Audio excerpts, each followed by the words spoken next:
The Red Mist, Squidward Suicide.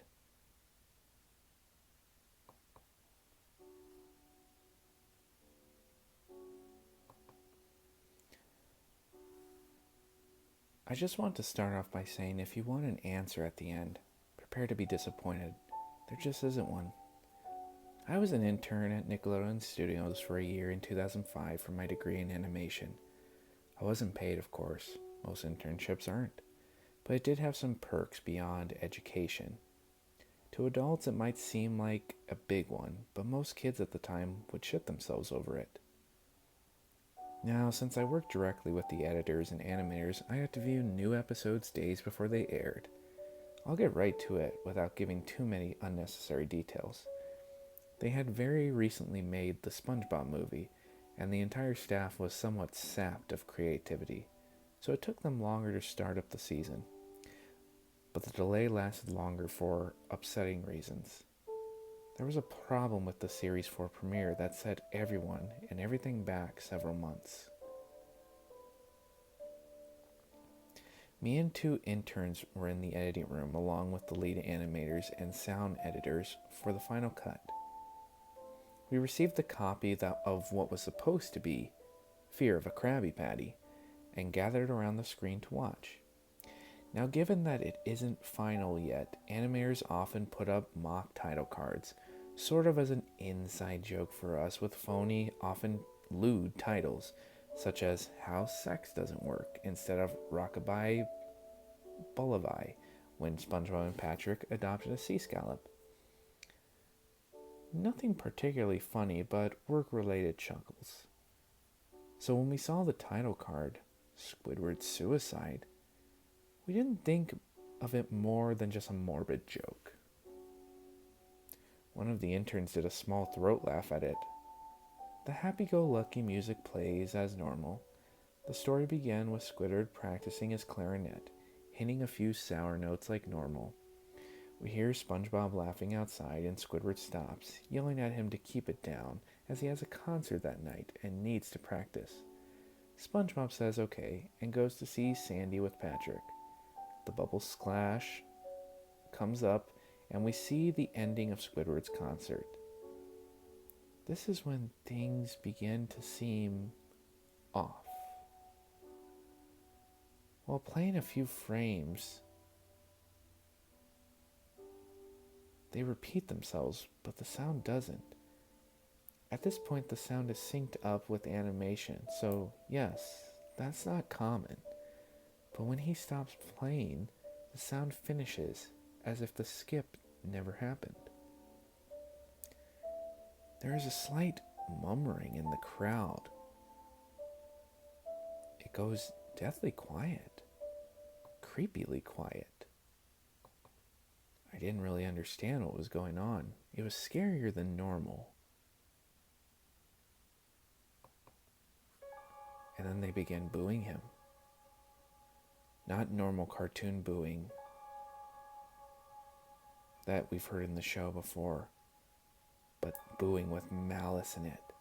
Squidward's in full frame and looks visibly afraid.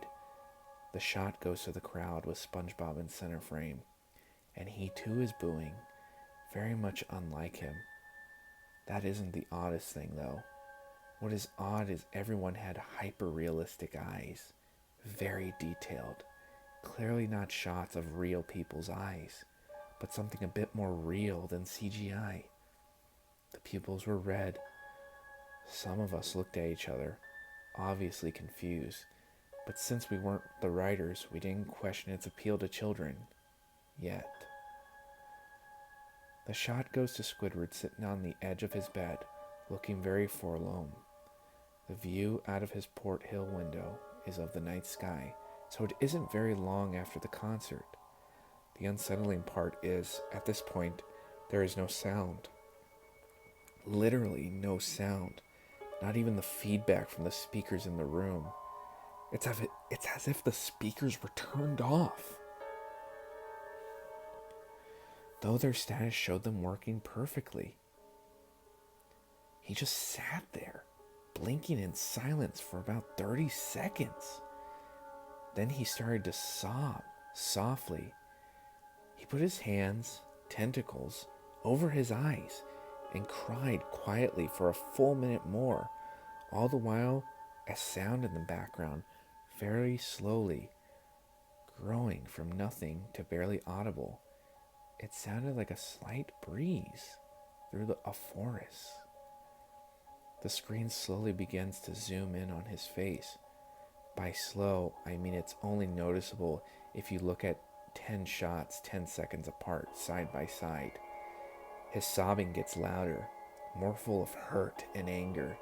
The screen then twitches a bit, as if it twists on itself for a split second, then back to normal. The wind through the trees sounds get louder and more severe. It's as if a storm is brewing somewhere. The eerie part is this sound and Squidward's sobbing sound real, as if the sound wasn't coming from the speakers, but as if the speakers were holes inside of Squidward's house that we could hear from the other side. As good as sound as the studio likes to have, they don't purchase the equipment to be that good, to produce sound of that quality. Below the sound of the wind and sobbing, very faint, something sounded like laughing. It came at odd times, and it changed here and there. It was very creepy.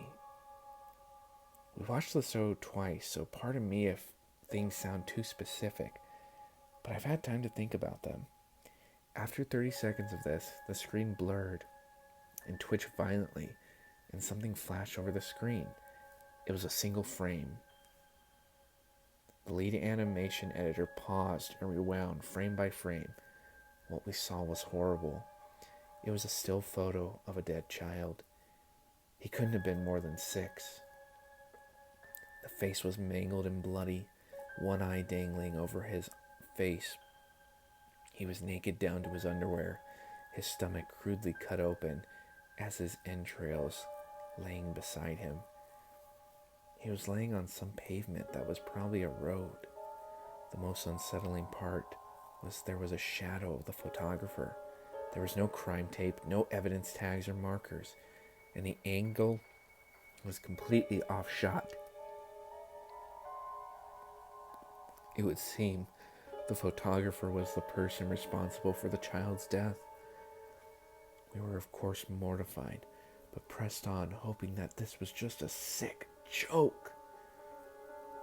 The screen flipped back to Squidward, still sobbing, louder than before, and half body and frame. There was now what appeared to be blood running down his face from his eyes. The blood was also done in a hyper-realistic style, looking as if you touched, you'd get blood on your fingers. The wind sounded now as if it were a gate blowing through the forest. There were even snapping sounds of branches, the laughing, a deep baritone, lasting at longer intervals and coming more frequently. After about 20 seconds, the screen again twisted and showed a single frame photo. The editor was reluctant to go back. We all were. But he knew he had to. It could be evidence. This was now a crime video. This time the photo was that of what appeared to be a little girl, no older than the first child. She was laying on her stomach in a pool of her blood. Her left eye was too popped out, naked except for her underpants. Her entrails were piled on top of her, above another crude cut along her back. Again, the body was on the street and the photographer's shadow was visible. Very similar in size and shape to the first. I had to choke back vomit, and one intern, the only female, ran from the room.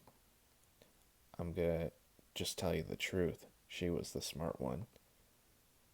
It was very sick that we were watching something like this. We pressed on. Because now, this was a crime. This wasn't our job. Something terrible had happened. And it was us who were the first to see it. The show resumed. After 5 seconds, the second photo played. Squidward went silent, as did all sound, like it was when the scene started. He put his tentacles down, and his eyes were now done in hyperrealism, like the others were in the beginning of the episode. They were bleeding, bloodshot. He just stared at the screen as if watching the viewer. After about 10 seconds, he started sobbing, this time covering his eyes. The sound was piercing and loud, and most fear-inducing of all is his sobbing was mixed with screams. Tears and blood were dripping down his face as a heavy rate, the wind sound came back, and so did the deep-voiced laughing. And this time the still photo lasted a good 5 frames. The animator was able to stop it on the 4th and backed up. This time the photo was of a boy, about the same age, but this time the scene was different. The entrails were just being pulled out of his stomach by a large hand, the right eye popping and dangling, blood trickling down. The animator proceeded. It was hard to believe, but the next one was different, but we couldn't tell what. He went on to the next, same thing. He went back to the first and played them quicker, and I lost it. I vomited on the floor, the animating and sound editors gasping at the screen. The 5 frames were not as if they were 5 different photos. They were played out as if they were frames from a video. We saw the hand slowly lift out the guts, and we saw the kid's eyes focus on it. We even saw 2 frames of the kid beginning to blink. The lead sound editor told us to stop. He had to call the creator to see this. Mr. Hillenberg arrived within 15 minutes. He was confused as to why he was called down there. So the editor just continued the episode. Once the few frames were shown, all screaming, all sound again stopped. We then heard the sound of the voice that was laughing. Do it. The red mist is coming. The red mist is coming. The red mist is coming. The voice was quiet, but still, it sounded real.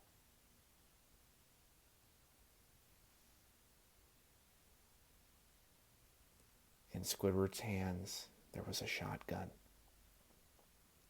He immediately put the gun in his mouth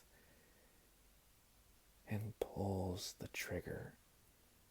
Realistic blood and brain matter splatters the wall behind him and his bed, and he flies back with the force.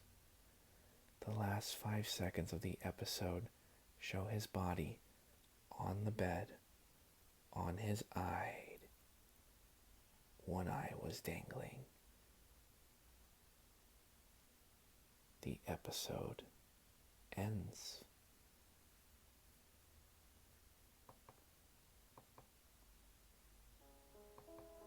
Mr. Hillenberg is obviously angry at this and demanded to know what the hell was going on. Most people left the room at this point, so it was just a handful of us to watch it again. Viewing the episode twice only served to imprint the entirety of it on my mind and cause me horrible nightmares. I'm sorry I stayed. The only theory we could think of was that the vial was edited by someone in the chain from the drawing studio to here. The CTO was called in to analyze when it happened. The analyze of the file did show it was edited over by new material. However, the timestamp of it was a mere 24 seconds before we began viewing it. All involved were examined for foreign software and hardware, as well as glitches. as if the timestamp may have been glitched and showed the wrong time, but everything checked out fine. We don't know what happened, and to this day, nobody does.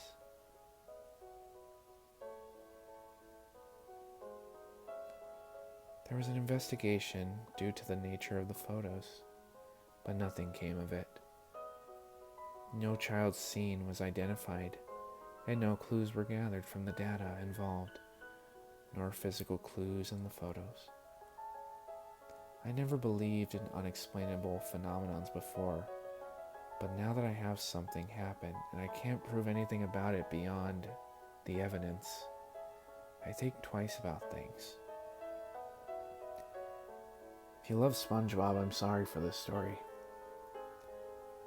There was a few in there that loved SpongeBob, that worked on all those great 3 seasons and the movie. And Mr. Hillenburg, his creation. It was heartbreaking. Mr. Hillenburg had tears in his eyes, not from fear, but from the abomination that was before him. How could someone do this to his work that was for children? It was truly heartbreaking. And sadly, when I sleep at night, I still hear that deep voice as it says, "Do it. The red mist is coming."